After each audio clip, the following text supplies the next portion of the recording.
selama hampir 9 tahun menetap di Mekah sambil menguruskan jemaah haji dan umrah. Saya telah melalui berbagai pengalaman menarik dan yang pahit. Bagaimanapun, dalam banyaknya peristiwa yang saya alami, ada satu kejadian yang tidak akan pernah saya bisa lupakan. Kisah ini terjadi kepada seorang wanita yang berusia di pertengahan 30-an pada saat saya mengurus satu rombongan haji. Setibanya wanita tersebut dan rombongan haji di lapangan terbang Jeddah, kami sambut dengan sebuah bus. Semuanya terlihat riang sebab ini adalah pertama kalinya mereka melaksanakan haji.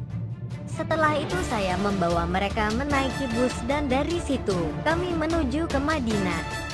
Alhamdulillah, segalanya berjalan lancar hingga kami sampai di Madinah. Tiba di Madinah, semua orang turun dari bus. Turunlah mereka satu persatu sampai tiba pada giliran wanita tersebut. Tanpa sebab yang jelas tiba-tiba wanita itu jatuh tidak sadarkan diri, yang secara langsung setelah menginjak bumi Madinah. Sebagai orang yang dipertanggungjawabkan mengurus jemaah itu, saya pun bergegas menuju ke arah wanita tersebut. Jemaah ini sakit, kata saya pada jemaah-jemaah yang lain.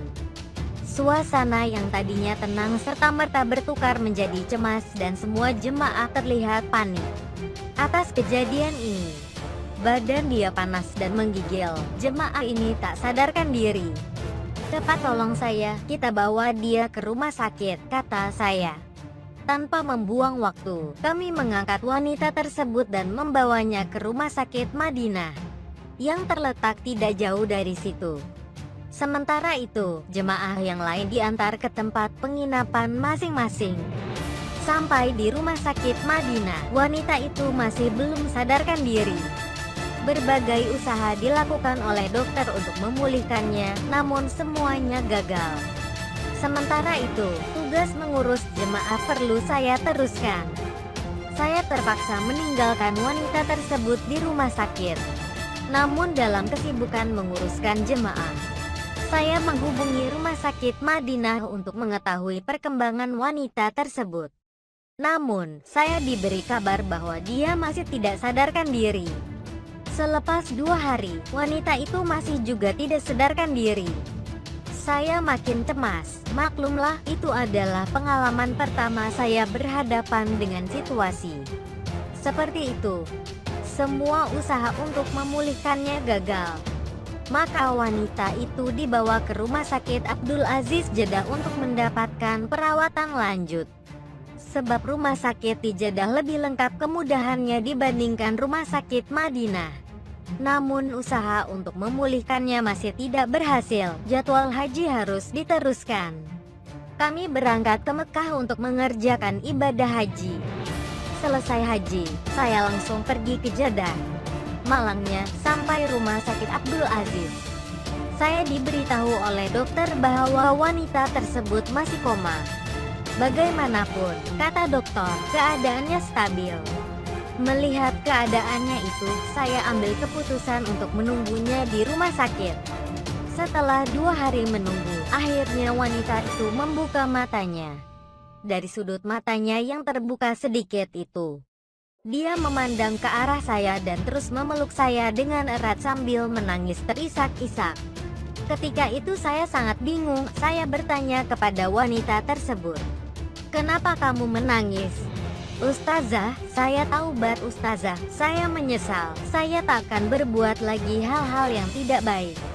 Saya bertaubat, betul-betul bertaubat." "Kenapa kamu tiba-tiba ingin bertaubat?" tanya saya masih dalam keadaan bingung. Wanita itu terus menangis terisak-isak tanpa menjawab pertanyaan saya itu. Tidak lama kemudian dia bersuara, menceritakan kepada saya mengapa dia berkelakuan demikian. Cerita yang bagi saya perlu diambil hikmahnya oleh kita semua. Katanya, "Ustazah, saya ini sudah berumah tangga, menikah dengan lelaki orang kulit putih. Tapi saya salah, saya ini cuma Islam pada nama dan keturunan saja. Saya tak pernah mengerjakan ibadah. Saya tidak sholat, tidak puasa. Semua amalan ibadah saya dan suami tidak pernah saya kerjakan. Rumah saya penuh dengan botol minuman. Dengan suara tersekat-sekat, wanita itu menceritakan, "Ustazah, Allah itu maha besar, maha agung, maha kaya." Semasa koma, saya telah diazab dengan siksaan yang benar-benar pedih atas segala kesalahan yang telah saya buat selama ini. "Betulkah?" tanya saya terkejut. "Betul Ustazah. Selama koma itu saya telah ditunjukkan oleh Allah tentang balasan yang Allah beri kepada saya. Balasan azab Ustazah, bukan balasan surga. Saya rasa seperti diazab di neraka. Saya ini seumur hidup tak pernah pakai jilbab. Sebagai balasan, rambut saya ditarik dengan bara api. Sakitnya tidak bisa saya ceritakan dengan kata-kata. Menjerit-jerit saya minta ampun, minta maaf kepada Allah. Bukan itu saja, buah dada saya pun diikat dan dijepit dengan penjepit yang dibuat daripada bara api, kemudian ditarik ke sana sini, putus jatuh ke dalam api neraka. Buah dada saya hancur terbakar, panasnya bukan main. Saya menjerit, menangis kesakitan. Saya masukkan tangan ke dalam api itu dan saya ambil buah dada itu kembali. Tanpa mempedulikan pasien lain, suster pun memerhatikan wanita itu terus bercerita. Menurutnya lagi, setiap hari dia disiksa tanpa henti 24 jam sehari. Dia tidak diberi waktu untuk beristirahat atau dilepaskan dari hukuman. Sepanjang masa koma itu dilaluinya dengan azab yang amat pedih. Dengan suara terbata-bata, dengan berlinangan air mata, wanita itu meneruskan ceritanya. "Hari ke hari saya disiksa, bila rambut saya ditarik dengan bara api. Sakitnya terasa seperti kulit kepala yang ikut terlepas. Panasnya juga menyebabkan otak saya terasa seperti menggelegak. Azab itu pedih, pedih yang amat sangat tidak bisa saya ungkapkan." Sambil bercerita, wanita itu terus meraung, menangis terisak-isak. Terlihat dia betul-betul menyesal atas semua kesalahannya. Saya pun termenung, kaget dan menggigil mendengar ceritanya. Sangat pedih balasan Allah kepada umatnya yang ingkar. "Ustazah, buat saya, Islam hanya nama saja, tapi saya minum alkohol. Saya main judi dan segala macam dosa besar. Karena saya suka makan dan minum apa yang diharamkan Allah. Semasa tidak sadarkan diri itu saya telah diberi makan buah-buahan yang berduri tajam. Buah yang tak berisi melainkan hanya duri-duri saja, tapi saya sangat ingin memakannya. Karena saya benar-benar merasa lapar. Bila ditelan buah-buah itu, duri-durinya menusuk kerongkongan saya dan bila sampai ke perut, terasa menusuk perut saya, sedangkan jari yang tertusuk jarum pun terasa sakitnya. Setelah buah-buah duri itu habis, saya diberi makan berupa bara-bara api. Pada saat saya masukkan bara api itu ke dalam mulut, seluruh badan saya rasanya seperti terbakar hangus. Panasnya cuma Allah saja yang tahu. Api yang ada di dunia ini tidak akan sama dengan kepanasannya. Setelah memakan bara api itu, saya meminta minuman. Tapi, saya dihidangkan dengan minuman yang dibuat dari nanah. Baunya cukup busuk, saya terpaksa meminumnya sebab saya sangat merasa haus. Semua terpaksa saya lalui, tak pernah saya alami sepanjang hidup di dunia ini.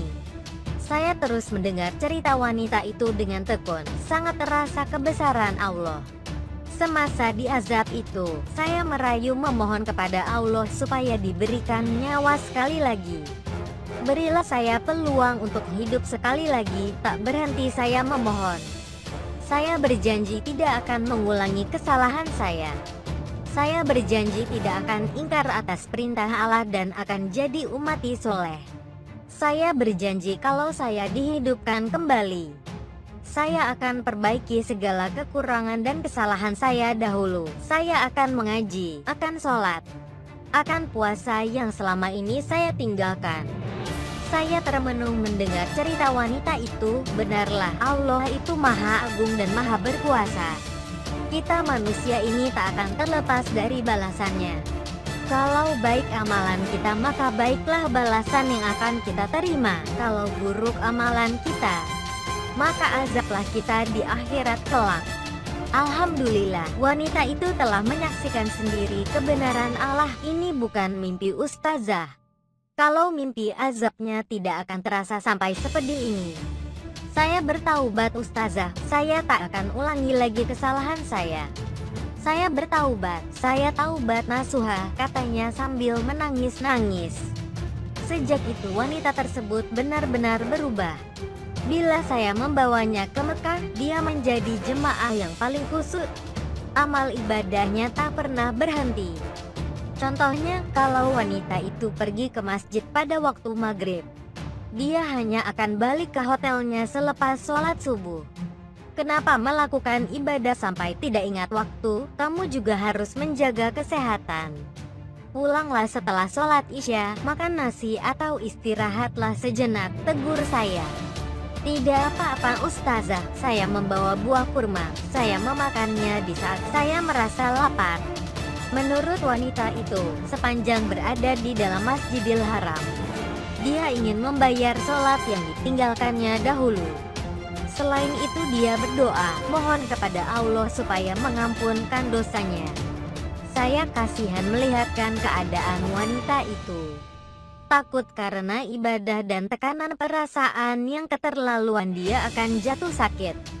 Jadi saya menasihatkan supaya tidak beribadah keterlaluan hingga mengabaikan kesehatannya. Tidak boleh ustazah, saya takut, saya sudah merasakan pedihnya azab Tuhan. Ustazah tidak merasa, ustazah tidak mengetahui rasanya. Kalau ustaz sudah merasakan azab itu, ustazah juga akan menjadi seperti saya. Saya betul-betul bertaubat. Wanita itu juga berpesan kepada saya, katanya, ustazah, kalau ada perempuan Islam yang tak pakai jilbab, ustazah ingatkanlah pada mereka. Pakailah jilbab, cukuplah saya saja yang merasakan siksaan itu. Saya tidak mau ada wanita lain yang merasakan hal seperti yang saya sudah rasakan. Semasa diazab, saya melihat larangan-larangan Allah. Salah satunya adalah setiap sehelai rambut wanita Islam yang sengaja diperlihatkan kepada lelaki yang bukan mahramnya, maka dia diberikan satu dosa. Kalau ada 10 lelaki yang bukan mahram melihat sehelai rambut saya ini, maka saya mendapatkan 10 dosa. Tapi ustazah, rambut saya ini banyak jumlahnya, beribu-ribu.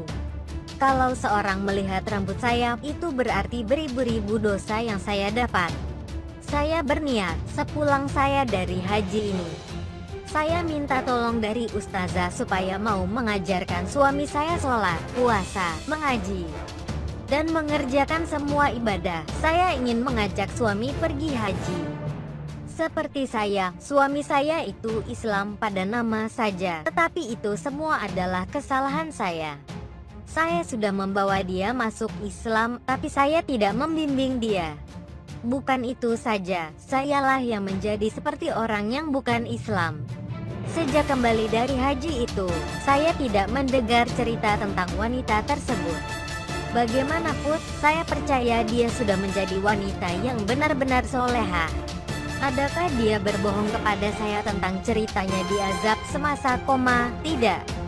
Saya percaya dia berkata benar. Jika dia berbohong, kenapa dia berubah dan bertaubat nasuha? Satu lagi, cobalah bandingkan azab yang diterimanya itu dengan azab yang digambarkan oleh Allah dan Nabi dalam Al-Quran dan hadis. Adakah ia berbohong? Benar, apa yang terjadi itu memang kita tidak dapat membuktikannya secara saintifik. Tapi bukankah soal dosa dan pahala, surga dan neraka itu perkara gaib?